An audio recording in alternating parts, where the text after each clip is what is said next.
राजस्थान भूगोल अध्याय 1 अवस्थिति, विस्तार तथा भौतिक विभाग। 20 बहुविकल्पीय प्रश्न, उत्तर सहित विस्तृत व्याख्या। प्रश्न 1, राजस्थान शब्द का सबसे प्राचीन लिखित उल्लेख किस शिलालेख में राजस्थानादित्य के रूप में मिलता है? ए. चित्तौड़गढ़ शिलालेख, बी. बसंतगढ़ शिलालेख सिरोही, सी. घोसुंडी शिलालेख, डी. मानमोरी शिलालेख। उत्तर बी. बसंतगढ़ शिलालेख सिरोही। व्याख्या। सन 625 के बसंतगढ़ शिलालेख सिरोही में राजस्थान दित्य के रूप में राजस्थान शब्द का सबसे पहला लिखित प्रमाण मिलता है। इसे राजस्थान का पहला ऐतिहासिक ग्रंथ संबंधी साक्ष्य माना जाता है।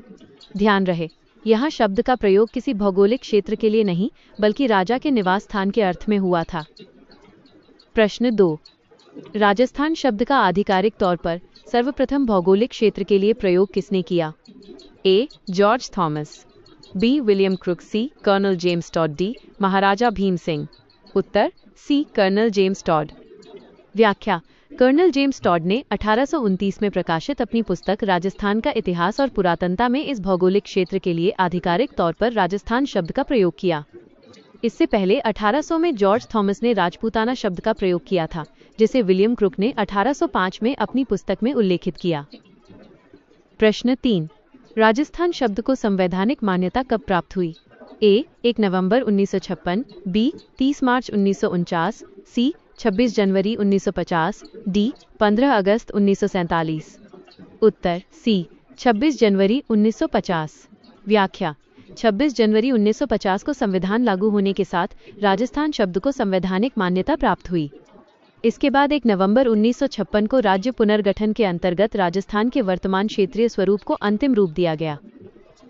प्रश्न 4, अल्फ्रेड वेगनर के अनुसार पैंजिया पनगिया के विभाजन से बने उत्तरी व दक्षिणी महाद्वीपीय भाग क्रमशः क्या कहलाए?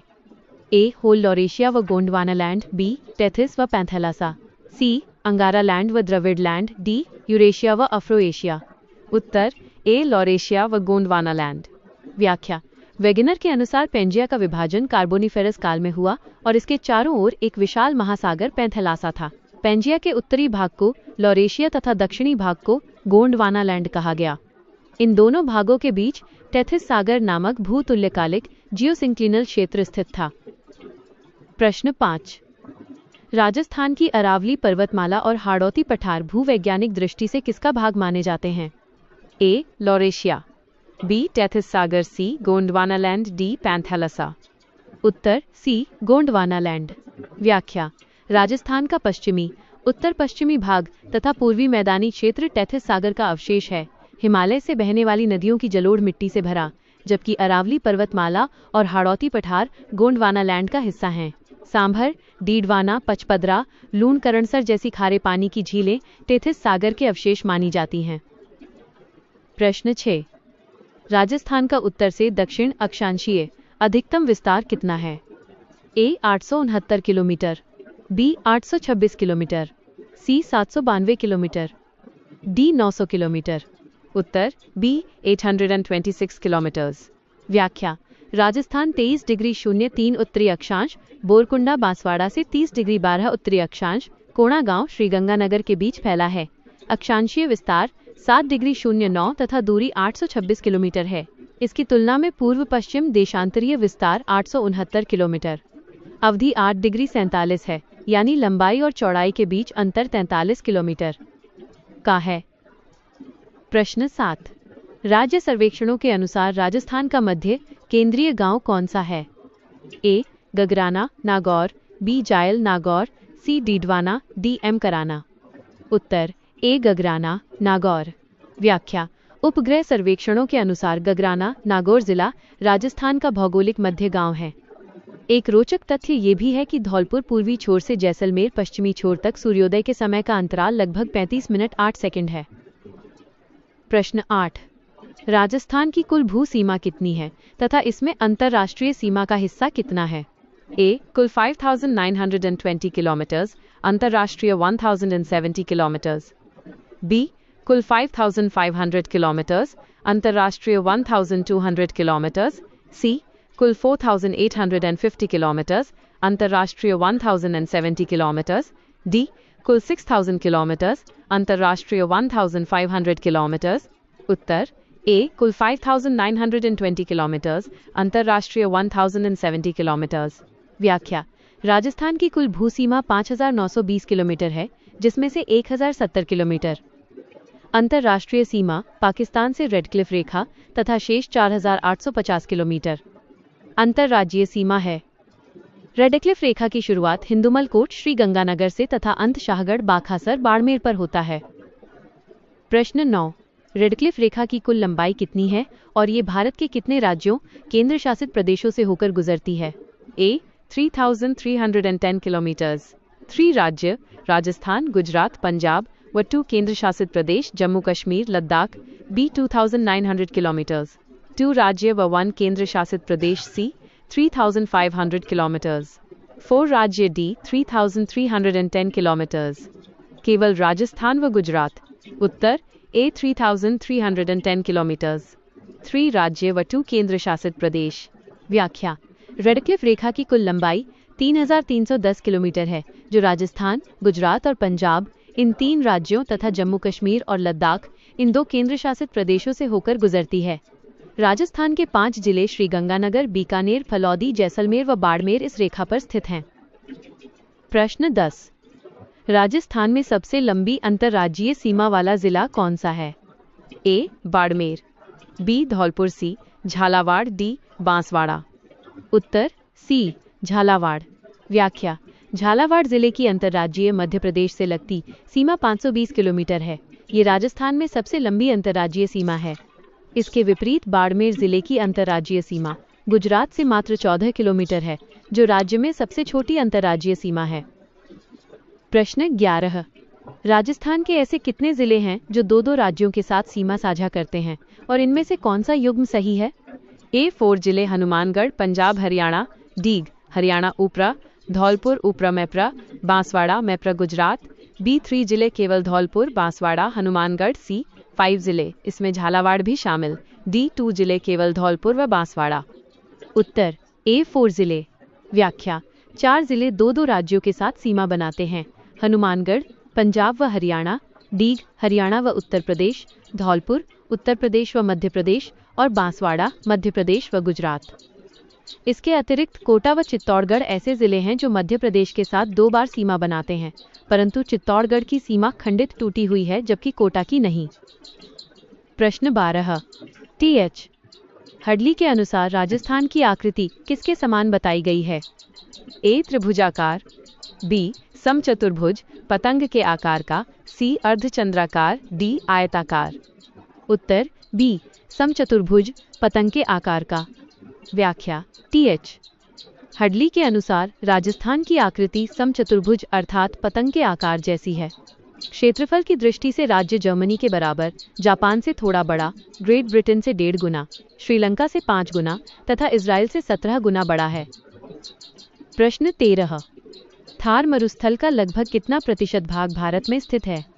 ए 60%, बी 70%, सी 85%, डी 95%।